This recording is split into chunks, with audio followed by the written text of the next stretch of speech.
Voltamos com o último bloco do programa Ponto de Vista. Estou recebendo aqui o psicólogo Emanuel Bellarmino. Nesse processo, dos meios desse aberto é a questão da liberdade assistida. Como é que ela funciona? Isso, como eu falei anteriormente, né, as medidas socioeducativas em meio aberto, o serviço de medidas socioeducativas em meio aberto, ele funciona tendo como base duas medidas. A prestação de serviço à comunidade, né, que a gente deu mais ênfase até pela questão realmente de trabalhar como a sociedade poderia se envolver, a gente deu um exemplo prático. E a liberdade assistida é a outra medida, né? Muitas vezes as pessoas falam assim, é o serviço de ILA. Não, o serviço de medidas socioeducativas em meio aberto. E a liberdade assistida é uma das medidas. Então, a liberdade assistida ela também está no Estatuto da Criança e do Adolescente e ela consiste em trabalhar em conjunto com o adolescente possibilidades onde ele redefina, né? Sempre gosto de frisar isso, essa questão do conflito com a lei, trabalhando espaços de reinserção e tendo como perspectiva um encaminhamento para diversos aspectos e setores que compõem a vida dele. Não só de encaminhamento, como também de acompanhamento, não é? Então, a questão da escola. Muitas vezes, se está fora da escola, vamos trabalhar a reinserção dessa escola, né? A matrícula, mas também o acompanhamento dessa vivência escolar. A questão da profissionalização, também se trabalha isso. Identificado demandas de saúde que precisam ser trabalhadas. Então, o olhar vai ser um olhar integral a respeito desse adolescente, no que diz respeito aos vários aspectos. É acompanhada a vivência comunitária desse adolescente, a vivência familiar, né? As famílias participam muito dos atendimentos, mas a gente nunca deixa de ter como ênfase que a medida socioeducativa ela é do adolescente, né? Mas conta o papel da família nesse processo. Não, o papel da família ela vai em conjunto com aquilo que a literatura fala. São três aspectos fundamentais no que compõem as medidas socioeducativas. A escolarização, né? E a escolarização não é apenas encaminhá-lo para a escola, ver essa perspectiva da implicação numa vivência escolar, educacional. A profissionalização, né? Já que a perspectiva da profissionalização possibilita o aprender e o olhar e o despertar para o mundo do trabalho.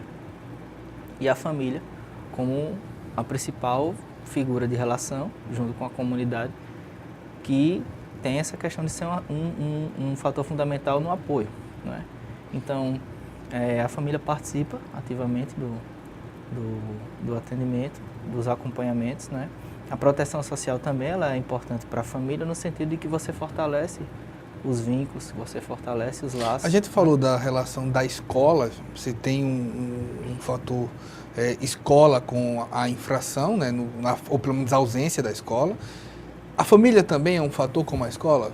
Tipo, se há um elo, se há uma base de família com problema, isso favorece a um menor ou a um adolescente, melhor dizendo, cometer um ato infracionário? A gente tem muito cuidado quando faz esse tipo de reflexão, porque muitas vezes a gente tende a culpabilizar ou o adolescente ou a família, né? E aí eu volto muito para a questão do acompanhamento. As relações, elas são importantes sim, né? As referências são importantes sim, né? E quando a gente também passa a realizar os acompanhamentos, a gente também passa a perceber qual dinâmica, quais relações ele tem com a família, né? E muitas vezes os pais, eles saem de casa de manhã, precisam trabalhar, né? Como acho que boa parte hoje na sociedade, eles precisam trabalhar, eles precisam dar conta da casa, eles precisam se manter. E muitas vezes essa dificuldade, né? Essa questão de, em alguns momentos, enfim, estar numa relação onde você acaba ficando mais próximo de uma venda de uma droga, de cometer um ato infracional. A família, ela também tem as dificuldades no sentido de como isso permeia a relação familiar, né? Eu não sei se eu estou sendo claro, sim. Né?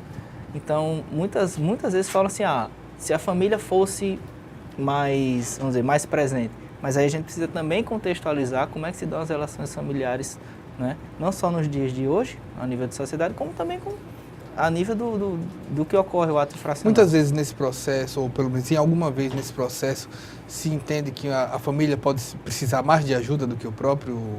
Sim, se tem a necessidade muitas vezes também de se encaminhar a família para um outro serviço especializado, né, para acompanhamento. Isso também ocorre, né? Eu percebi no plano, pude ter acesso ao plano, e uma parte me chamou a atenção, dizendo que o atendimento socioeducativo deve ser territorializado, regionalizado, participação social, gestão democrática, intersetorialidade e responsabilização.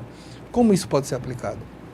Primeiro que esse aspecto que você colocou, ele é uma diretriz que está no plano nacional, né? Então a gente também vem, né, dessa visão de sistema socioeducativo, trabalhar o acompanhamento das medidas socioeducativas respeitando essa série de aspectos que estão aí colocados, né?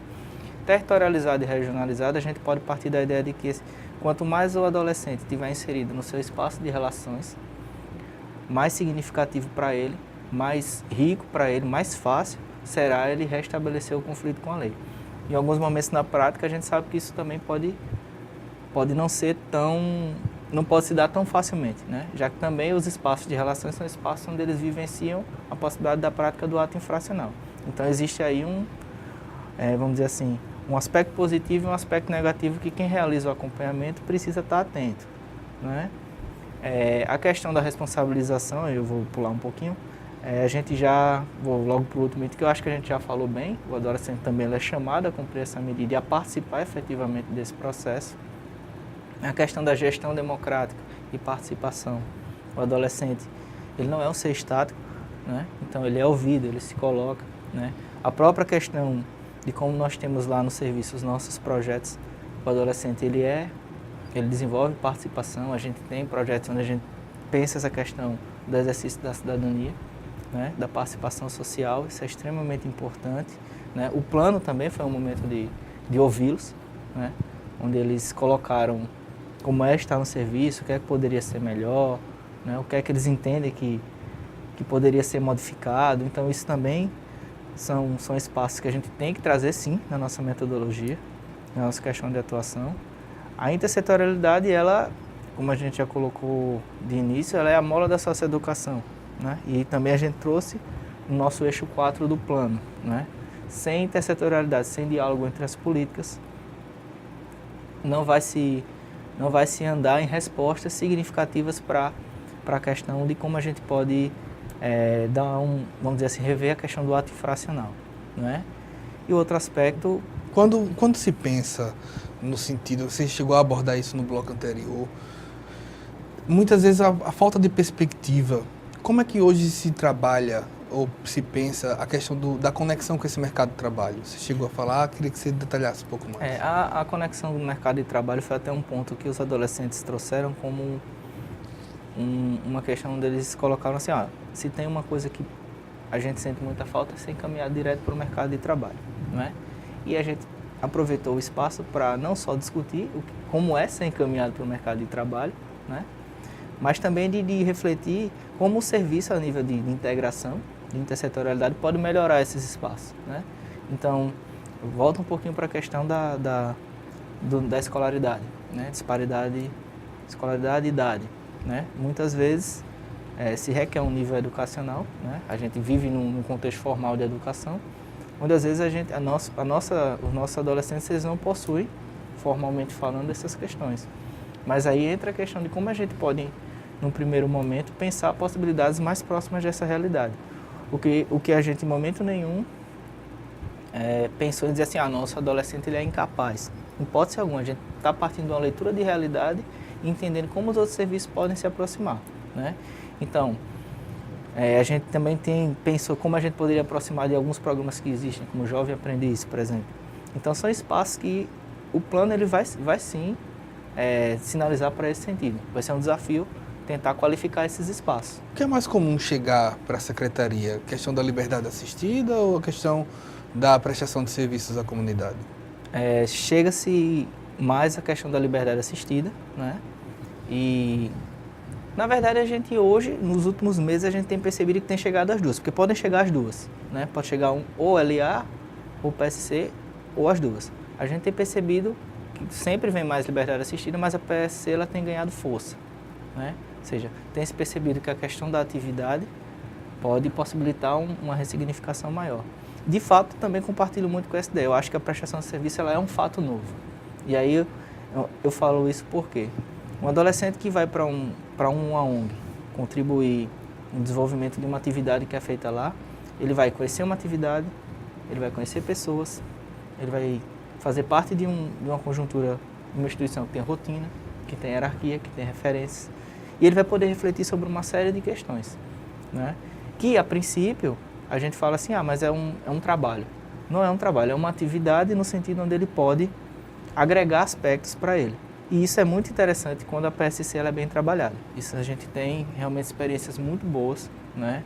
A gente tem experiências no fórum, né? Na 15ª, no Fórum do Barro Duro, 15ª Vara, se eu não me engano, né? A gente tem com o Parque Municipal, a gente tem escolas, né? A gente agora também vem retomando alguns outros espaços e não é uma atividade pela atividade, né? A atividade ela abre possibilidades, né? E esse espaço de troca, ele é sim significativo para a aprendizagem e ele também é significativo para uma questão de desenvolvimento. Então, o que é que ele pode conhecer ali que pode despertar a curiosidade dele e dizer, opa, peraí, eu posso aprender outras coisas, eu posso buscar outros aspectos, né? Então, isso é extremamente rico, é extremamente significativo. Quanto mais espaços nós tivermos com atividades diferentes, né? E também sempre naquela questão, ninguém vai jogar um adolescente numa PSC. Essa PSC vai ser trabalhada tanto a nível de instituição, como a nível de adolescente. A gente vai dialogar com o adolescente também, né? Então, isso é extremamente interessante. Eu acho isso essencialmente rico no que é a proposta da PSC. Pois bem, estou aqui com o Emanuel Bellarmino, quero agradecer por Obrigado. Todas essas explicações, deixar a TV Assembleia à disposição da Secretaria. Eu que agradeço o convite, né?